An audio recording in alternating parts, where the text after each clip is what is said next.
con Adely Ferro, fundadora y directora ejecutiva de Venezuelan American Caucus, a propósito de lo que ha sido noticia en las últimas horas.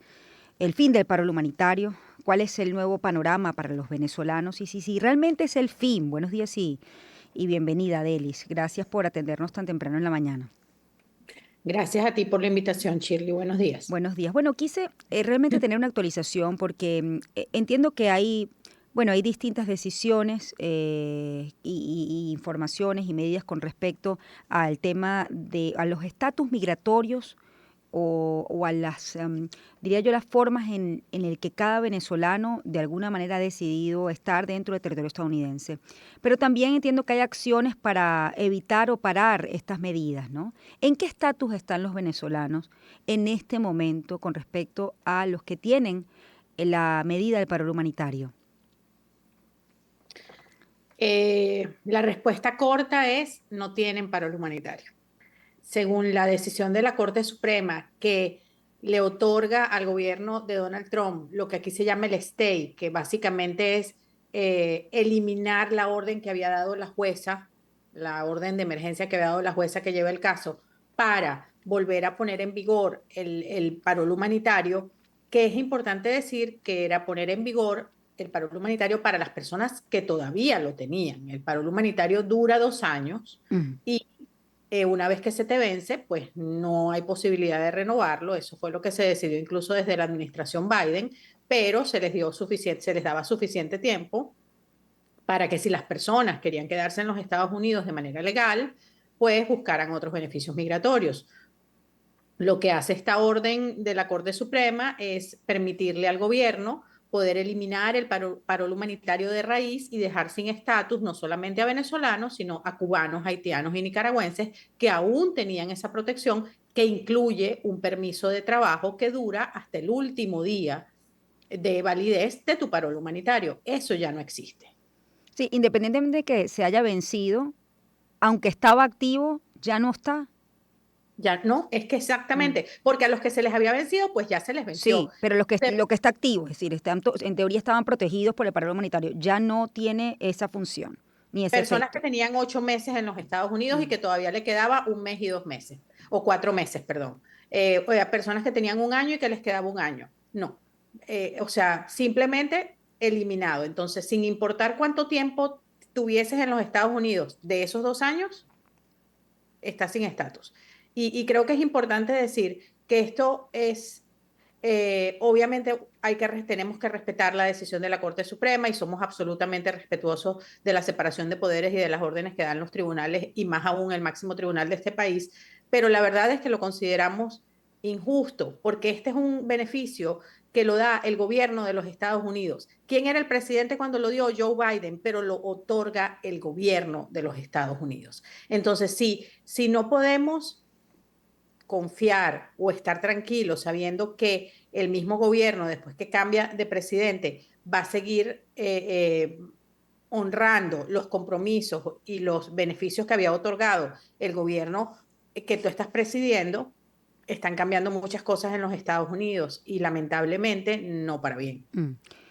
¿Qué opciones tienen aquellos que efectivamente pues ya no cuentan con el paro humanitario? En este momento, cuando también hay otros beneficios o otras modalidades que están bastante complicadas, ¿no? Caso, por Sí, ejemplo, bueno, TPS, el caso del asilo también, hay distancias con respecto a esta medida por parte del gobierno de los Estados Unidos. sí, fíjate, la verdad es que esa decisión de la Corte Suprema corresponde a una decisión de emergencia. El juicio como tal ni siquiera ha comenzado. Entonces, ese juicio va a empezar porque esa puerta sí la dejó abierta la decisión de la Corte Suprema, Ujú. pero mientras ese juicio lo ganamos, supongamos que lo ganamos, esperamos ganarlo, pero ese tiempo las personas que aún tenían paro humanitario pues se quedan sin estatus. Si ese juicio se ganara, las personas que para ese momento todavía pudiesen tener validez de ese paro humanitario, todavía lo tendrían. Las personas que ya están aquí y que están sin estatus, en el caso de los venezolanos es mucho más complicado y doloroso porque todos los que pudieron acogerse al TPS teniendo paro humanitario porque habían entrado dentro de las fechas, también están con el problema del TPS. Ujú, Entonces, obviamente hay otros caminos como el asilo, incluso como una visa de estudiante. Yo no ujú. soy abogado, no puedo dar consejo legal, pero lo que sí les decimos es que consulten con un abogado lo más pronto posible. Los que se pudieron acoger al TPS están en este momento en una zona muy gris porque por las apelaciones en las Cortes de Apelaciones menores y por la decisión que tomó la Corte Suprema con respecto al TPS, diciendo que había que esperar esa orden dentro de la decisión, lo dijo. Entonces, Homeland Security, el Departamento de Seguridad Nacional, eh, eh, estipula que está esperando esa orden que va a ser, los argumentos orales de la Corte de Ujú. Apelaciones son en julio, entonces las personas todavía tienen su permiso de trabajo vigente, pero hay muchas personas, es que mira, Shirley, es tan complicado todo. Las Sí. personas que tenían parol humanitario podían, por supuesto, cambiar de estatus y empezar a buscar un estatus tan pronto como entraran a los Estados Unidos. Ujú, Muchos esperaron un poco por diferentes razones y desde que el gobierno de Donald Trump llegó al poder, ellos impusieron lo que ellos llaman una pausa administrativa dentro de todas las aplicaciones de cambio de estatus de las personas que tienen parol humanitario, no solamente de los venezolanos, incluso de los cubanos que tienen la grandísima ventaja de ajustarse a la ley de ajuste cubano al año y un día, aplicar a la residencia. Hasta ellos están congelados. Entonces, esa pausa administrativa que está desde enero permite que no les procesen los cambios de estatus y vayan dejándolos sin estatus ujú. lo más que puedan. La jueza decidió la semana pasada, de hecho, que les ordena a Homeland Security que levante esta pausa administrativa y empiece a procesar de nuevo todas estas peticiones, pero eso va a tardar. Y obviamente ellos capaz, muy probablemente van a apelar, pero en este momento está vigente y ellos tienen que empezar a procesar todas estas peticiones. ¿Qué es lo que pasa? Y esto tu audiencia estoy segura que no lo sabe. Cuando las personas tienen menos de 2 años en los Estados Unidos y se quedan sin estatus legal alguno, son sujetos de una figura que se llama remoción expedita, según la normativa de inmigración en este país. Es decir, tú puedes ser removido sin necesidad de que un juez firme la orden de deportación.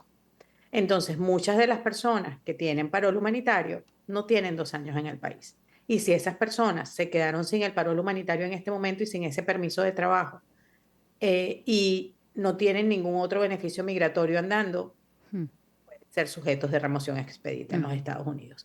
Y eso es parte de lo que están buscando porque es sumar personas a la cuota de deportación que ellos quieren cumplir para cumplir sus promesas de campaña y poder seguir hablando de la inmigración y no hablar de los verdaderos problemas que están causando en este país con la economía y con otras muchas cosas realmente muy graves. A ver, los que están bajo la figura, por ejemplo, del asilo. Bueno, porque hasta este momento, quienes ya incluso tienen el asilo desde hace muchos años, podían también ser vulnerables, es decir, podían aplicarse de forma retroactiva, como, bueno, el caso del paro lo estamos viendo, y que esa figura pues sea de alguna manera dejada a un lado y las personas queden sin, bueno, sin ese estatus para estar legalmente dentro de los Estados Unidos. Fíjate, las personas que han aplicado asilo y que no han tenido su entrevista, que es esas de las que son esas de las que tú hablas, que tienen a Ujú, veces 10 años esperando la entrevista, ujú, pero que han vivido de manera legal, con permiso de trabajo, pagando taxes, con su número de seguridad social. Lo que pasa es que la figura del asilo es una figura mucho más complicada para ellos de modificar, porque esa es una ley y además de acuerdo a tratados internacionales, tiene ley en el Congreso. ujú, Entonces, no, las personas que tienen todavía una solicitud de asilo pendiente y sus permisos de trabajo por asilo y que han hecho todo bien, que no han cometido delitos, etcétera, etcétera, que han sido un modelo de ciudadanos, no son sujetos de deportación. Sin embargo, tienen que estar listos porque lo que sí hemos notado que están haciendo es que están reactivando las entrevistas y personas del 2015 que estaban esperando, por ejemplo, una cita de asilo, se las están dando. La verdad es que los están negando en ujú. un número mayor al 95%. Pero también hemos visto que personas que tienen méritos, pues han logrado su caso de asilo. Sin embargo, la verdad es que es vivir en una incertidumbre que los venezolanos no merecemos. Que las personas que han hecho, que somos la inmensa mayoría de los que estamos en los Estados Unidos, las personas que han tratado de hacer todo bien y de la manera legal, Mm. no merecen. y las personas que entraron con parol humanitario entraron de manera legal por un puerto legal, con documentos, sin haber hecho nada de manera ilegal. Hay casos dolorosísimos de personas que están enfermas, de personas adultas mayores que vinieron con un parol que los pidió algún amigo o familiar, que están trabajando y que estando aquí les han pasado cosas, se han enfermado, que no pueden moverse de los Estados Unidos y que se quedan sin estatus. Mira, el costo humanitario no se puede medir. Y el costo económico, porque todas esas personas están insertadas en los aparatos económicos de todas las ciudades donde estamos los venezolanos, y en este momento solo hablo de los venezolanos, pero imagínate los cubanos, por ejemplo, Mm. los haitianos, otra cifra que la gente no sabe. Nosotros no somos los que más parol humanitario obtuvimos. Los que más parol humanitario obtuvieron son los haitianos, seguidos por los venezolanos y los cubanos empatados en el segundo lugar y los nicaragüenses en el tercero. Nosotros ni siquiera somos, es que ustedes, los venezolanos entraron en un gran número, aproximadamente Te iba 115 a mil preguntar, 115.000 son los beneficiados con parol humanitario. que lograron entrar, Ujú. correcto. Y la verdad es que de esos, una buena cantidad se pudo acoger al TPS, porque entraron antes de julio del 2023. Pero te puedo decir que el número de las personas haitianas supera los 230.000. Entonces, que hay personas que abusan de los beneficios migratorios, pero sí hasta de las visas de trabajo. O sea, sí, en todos lados hay personas que no lo hacen bien, en todos lados hay personas que no hacen las cosas bien y sí hay que denunciarlos, pero tú no puedes estigmatizar a toda una comunidad y atacar a toda una comunidad por lo que hacen unos pocos, porque al final no es eso lo que estás haciendo. No se trata de lo que hacen unos pocos, se trata de que quieres deportar a la mayor cantidad de personas posible. Y eso es un ataque al inmigrante solo por no ser Mm. estadounidense o por no ser blanco estadounidense. Estamos hablando de racismo, de discriminación y de xenofobia. Y esa es la verdad. Fíjate, Adelis, estas medidas no discriminan porque tú, fíjate, has dicho varias cosas, bueno, xenofobia, racismo, pero por ejemplo, ¿qué pasa con la porofobia? ¿Por qué te lo pregunto? Bueno, un inmigrante que tenga un estatus socioeconómico alto, ¿le aplica igual este problema? Estas No, medidas, te pregunto, ¿no? Porque, bueno, aquí hay que descartar si esto es una medida que tiene que ver con políticas, bueno, que tiene cada gobierno, o más bien hay un tinte aporofóbico, es decir, la gente, el migrante que migra con muy pocos recursos y que, bueno, que pretende buscar un nuevo destino en otro país, con mejores oportunidades. esa es la otra arista Ujú. de toda esta situación. Porque sí, sí, bueno, el presidente Trump dijo que quien tuviera 5 millones de dólares compraba la residencia. Me imagino que eso no importaría cuál es el color de tu piel o de dónde vienes, Ujú. ¿verdad? Por otro lado, esa porofobia o el clasismo, para decirlo en palabras más, Sí, llanas, ujú, más más coloquiales. llanas y Ujú. entendibles, es lamentablemente un mal del que incluso sufre nuestra propia comunidad, porque nosotros mismos, y lo digo con mucha vergüenza, hemos atacado a todos estos que entraron, especialmente los que entraron por la frontera sur, porque no traen lo mismo que trajimos nosotros, Shirley, o no se comportan como se comportan los que entraron por avión o los que entraron con más recursos. Y la verdad es que eso nos ha hecho un flaquísimo favor a la lucha por ayudarlos a todos. Es muy triste y muy vergonzoso porque uno no vale por lo que tiene y es increíble que lo tengamos que estar diciendo, Mm. pero eso contra todo eso es lo que luchamos, no solamente con medidas que toma el gobierno, sino contra el desprecio y el ataque incluso de nuestra propia Mm. comunidad. Ahora, Delis, en líneas generales, ¿no?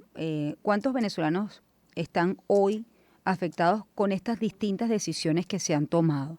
Más allá que entiendo que el TPS han hecho, digamos, un trabajo para ver si se puede apelar, pero como tú dices, una vez pues que este juicio va a tardar, entonces esa persona queda, o esas personas, o los venezolanos pues quedan, venezolanos, nicaragüenses, cubanos, en fin, los que se hayan acogido al TPS, quedan en una situación vulnerable, ¿no? ¿De cuántas personas estamos hablando en total? Mira, que entre personas que tienen TPS y tienen parol humanitario y tienen las dos cosas, digamos que podemos hablar de 650.000 personas aproximadamente, 670. Ese es un Ujú, número no oficial, pero bastante aproximado. ujú. personas que quedarían, que están absolutamente vulnerables en este momento, pueden ser unas, o sea, totalmente vulnerables, que tienen solamente esos dos beneficios y no hayan que hacer 200 y algo mil de personas que están en una situación muy vulnerable en este momento, que podrían estar mucho mejor en unas semanas, pero no, no en este preciso momento.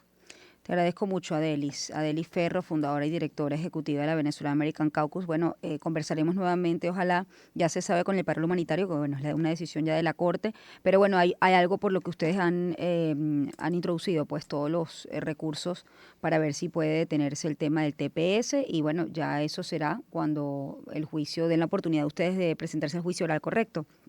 Ya tenemos la Corte de Apelaciones Ujú. en una apelación que hizo también el gobierno, que dio una moción de emergencia y apoyó lo que había dicho el juez Chen en aquel momento, Mm. pero esa decisión se va a tener entre finales de julio, principios de agosto, después de los argumentos orales, que son el 16 de julio, y el juicio finalmente de fondo como tal en California comienza esta semana. Te agradezco mucho, Adelis. Adelis, arroba adeferro, por ahí pueden seguir a Adelis con, bueno, con las informaciones que, si usted está en Estados Unidos, sería bueno que la siga y que vea qué están haciendo para, bueno, lograr una mejor situación para los venezolanos que están allí. 7:25, hacemos una pausa, ya volvemos.